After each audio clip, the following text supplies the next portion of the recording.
Did you know CLOV has a Discord?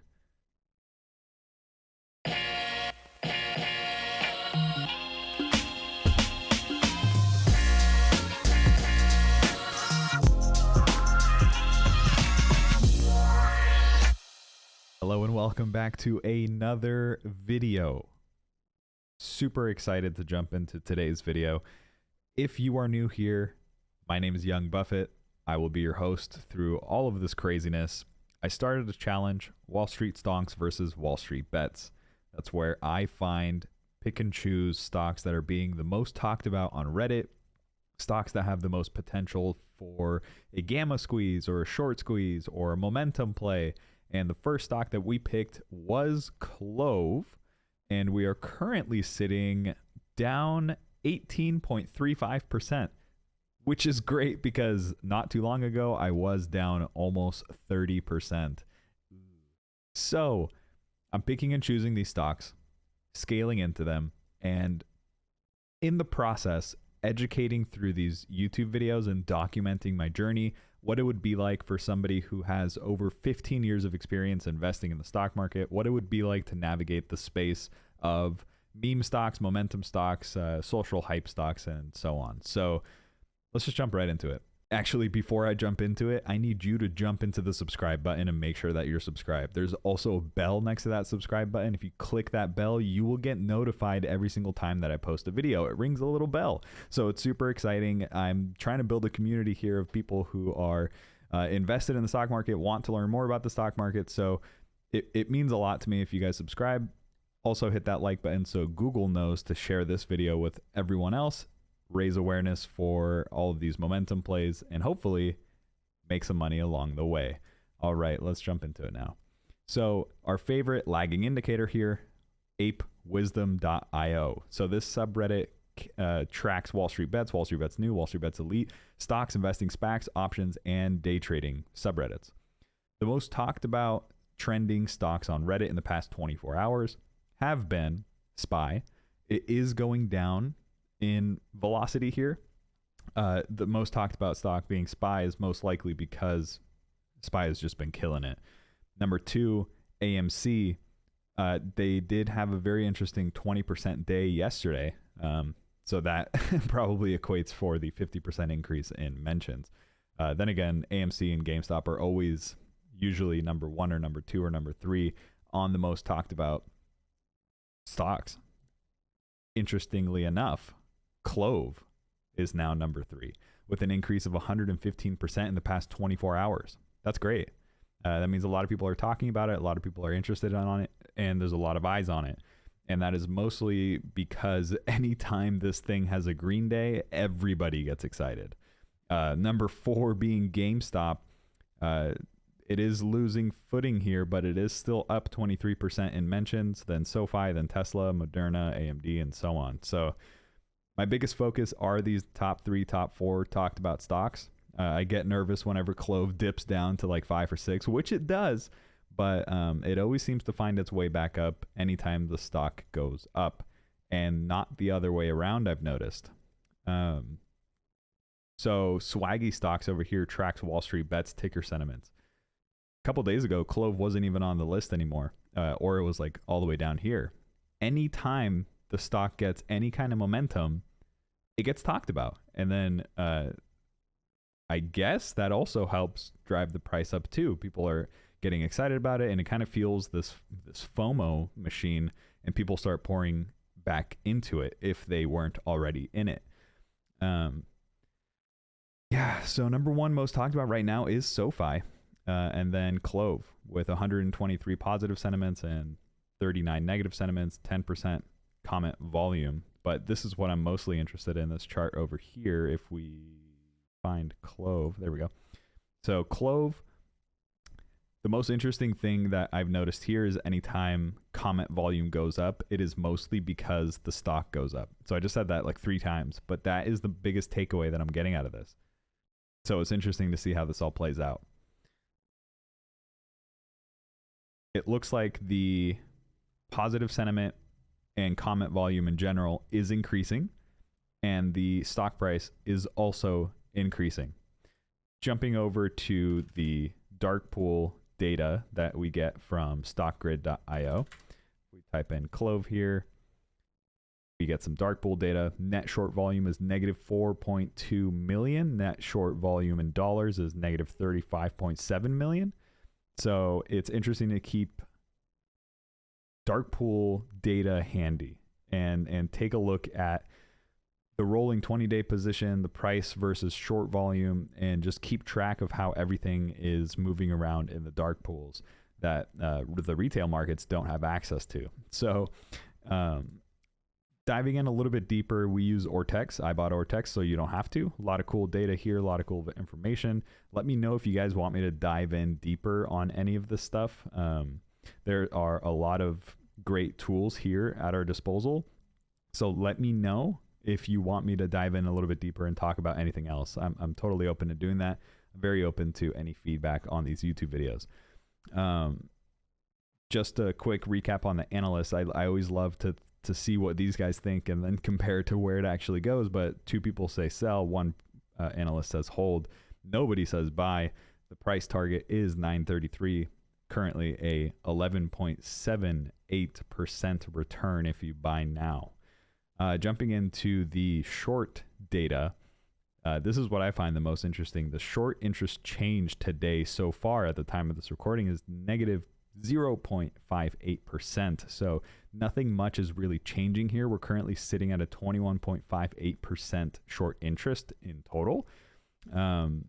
Days to cover is 0.68. I am not 100% sure what to take out of all of this information. It changes, it goes back and forth. It doesn't really seem to be affecting the stock price much from what I'm observing. I think a lot of action is happening in the dark pool where we don't really quite understand, are they buying, are they selling, are they shorting, are they where's the money going? But if you jump over to the stock, it seems like the money is going into the stock. It is currently up 6.29%. Very curious to see what happens in after hours. I'm very, very, very curious to see what happens tomorrow and the rest of the week. So we'll see how that goes. Jumping over to Reddit, if you haven't already checked out r/Clove, there are over 38,000 beautiful members here. Really cool community, and I'm loving it so far. They also have a Discord link in my bio if you want to join the Discord. A lot of cool conversation there. I'm also engaged in there talking with everybody, and it's very exciting stuff. I stumbled upon this post, Gamma Squeeze FOMO, from Mackie88. So he talks about with an increase in open interest today, specifically at the $9 strike, we could be getting into a good position. I'm not confident we will see a Gamma Squeeze, but if we can hold above 9, the close to expiration. Close? I don't know. We have a solid likely to end the week above 9. That is true. If FOMO piles in from other Reddit, we might actually be sitting healthy. Edit, tell all your friends not to miss out on this opportunity. Fuel the FOMO. I don't agree with that last part. I'm not a big fan of fueling FOMO and getting people to pour in their money that they're either not comfortable with spending and stuff like that. Keep it responsible. Keep it safe. We don't want people risking too much.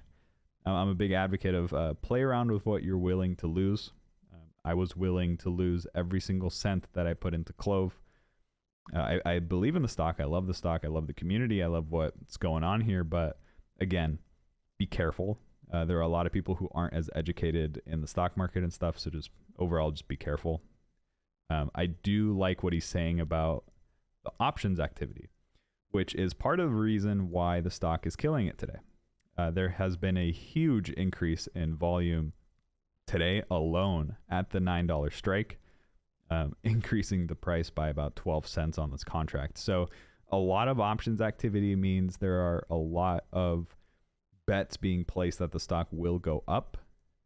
What's even more interesting is there's not that much put activity. That means all of the call activity is not being hedged by the put activity. Unless it's on other dates. No, honestly, the put activity is dead. So I'm curious to see how that'll play out. If the stock keeps killing it and keeps going up, All of the people who sold those calls will then have to issue those shares at those prices, which hurts if the stock is sitting higher. Just a quick reminder on options, be careful buying far out of the money options. For example, the 33 volume on the 38 volume on the $20 strike. Is this thing going to 20 by the 23rd, 2 days? I don't think so. So be careful buying those. You're essentially funding the people who are selling those calls, which in most cases are hedge funds hedging their positions. So just a quick note on that. Just be careful. If you do want to go far out of the money, definitely buy time. Again, just to be clear, I'm not a financial advisor. Everything I'm saying is my opinion. I'm just documenting my journey here. So do your own research. Be careful and don't listen to anybody on YouTube. But I'm just saying, if you want far out of the money contracts, buy time. That's what I would do. Jumping over to this post that I saw on Twitter, Wall Street memes. Out of the stocks with high popularity among Redditors and elevated short interest, which is the most likely to undergo a short squeeze next? Leave your vote below. Feel free to comment. Memes, meme stocks. GME or AMC, 21% of people voted for. CLOV or Workhorse, 72% of people voted for. Wish or Space, 4%. SoFi or CLNE, 3%. Out of the 371 votes, 72% of people thought that CLOV or Workhorse are the way to go. That's interesting. So we'll see how that develops, but it does seem like a lot of people do believe in CLOV's ability to go crazy. And yeah, this is just another post by Altrades, whatever. Gamma and Delta are moving. Gamma squeeze could be building. Barely any calls above the $9 are hedged with puts. That's what I was just saying. And the disparity is incredible. I completely agree with that. So I'm really curious to see how that'll play out. Very, very interesting stuff. So if you didn't know, CLOV has a Discord. And somebody in my comments, a few people actually mentioned that I should join the Discord, and it's been really cool. I joined the Discord.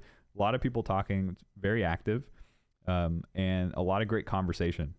So if you haven't already, definitely check out the Discord. There's some cool tidbits to pull out of this. I asked Discord what kind of things that you guys would want in my next videos and what you guys want me to talk about, essentially. One of the biggest things that came up was this gang war style conversation versus the AMC people, the CLOV people, the GME people, who's an ape, who's not an ape. I saw a couple comments in my last videos, people fighting back and forth, or at least arguing back and forth on who's who and who has the right to say what and all this stuff. And it kind of feels culty or gangy. I'm not for that. I'm not down for that. I don't like that. I think this is Wall Street. This is investing. This is putting your money to make more money. And I'm not a big believer of this whole holy war against hedge funds and all this stuff. Listen, guys, we're in an interesting position where you can put your money somewhere and your money goes crazy. We're all on the same page here. We're all trying to make money. So take it easy. Let's all just get along. The 10 million people on Wall Street bets might be exposed to different stocks and different levels of posts than what you're exposed to if you're only in the CLOV Discord or the CLOV Reddit. Obviously, if you're in the CLOV Reddit page, you're going to see a lot of positive and some negative material on CLOV. When you go over to Wall Street Bets, you're going to see some positive and some negative on AMC and GME with some suppression of CLOV. It's very interesting to see how they are keeping themselves focused. I know that's a big commonality between what gets posted on that Reddit page is let's focus on these two. Don't waste your time focusing on something else, which if that's what they want to do, that's fine. I'm here tracking it all, putting my money where I think it'll be best utilized. with all the stuff. So on the note of putting your money somewhere, I asked the Discord, should I buy 50 more shares? And everybody went crazy. So I bought 50 shares today at $8.90. We're currently sitting with 308 shares with a cost basis of $10.79. That is a more comfortable cost basis for me. Again, we bought in. Let me jump into the all-time chart here. We bought CLOV for the first time at $13.80. Bought 100 more at $10.15. Sold puts, used the premium from the puts, and bought 5 more at $9.16. Did that again, sold more puts, bought 3 more shares at $9.11. So you see, we've been scaling down. We've been averaging down as the stock goes down. Dollar cost averaging our way into a better and better cost basis. Imagine if I just dumped all of my money, all of my firepower at 13 when I thought it was a good time to buy. I would have been down a lot, and it would have been quite a journey to get back to that 13 just to break even. So spreading it out over time, buying consistently, and ensuring that I get a better cost basis. So when this thing does go up to, let's say, 12, I'm at a profit. 13, even better. 14, 15, 16, 28. It's all history from there. So it's all very interesting. A lot of cool stuff going on. Clover earnings should be interesting coming up as well. I'll be sure to cover that in full detail. But as always, if you guys have any questions, let me know. I get back to every single comment. If you guys want me to talk about anything in particular, let me know. I'm very open to feedback. If you guys have any questions, comments, concerns, you know where to find me. And I'll find you guys on the next video.